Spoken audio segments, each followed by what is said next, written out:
কোনো মুসল্লি যখন দেখেন ফজরের জামাত শুরু হয়ে গেছে, তখন কি ওই মুসল্লি জামাত ধরবেন নাকি সুন্নাত 2 রাকাত আদায় করবেন? খুবই গুরুত্বপূর্ণ একটি প্রশ্ন।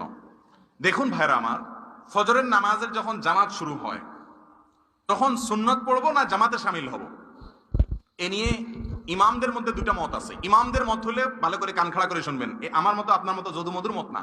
বড় বড় ইমামগণ কোরআন হাদিস অ্যানালাইসিস করে 2টা বুঝ প্রসিদ্ধ পাওয়া যায়। তার মধ্যে একটা হলো হানাফি মাযহাব অনুযায়ী, সেটা হলো কোনো নামাজে এটা করা যাবে না।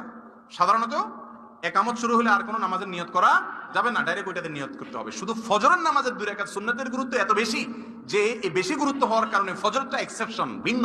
এখানে ইমাম জামাত শুরু করলেও আপনি তাড়াহুড়া করে 2 রাকাত সুন্নত পড়ে যদি ইমামরে দ্বিতীয় রাকাতে ধরতে পারবেন বলে মনে হয় তাহলে সুন্নতের নিয়ত করবেন। আর যদি মনে হয় যে না আমি 2 রাকাত পড়তে ইমামের নামাজ প্রায় শেষের দিকে হয়ে যাবে, তাহলে আপনি সুন্নত নিয়ত করবেন না, জামাতে শামিল হয়ে যাবেন এবং সুন্নতটা পরে পড়বেন।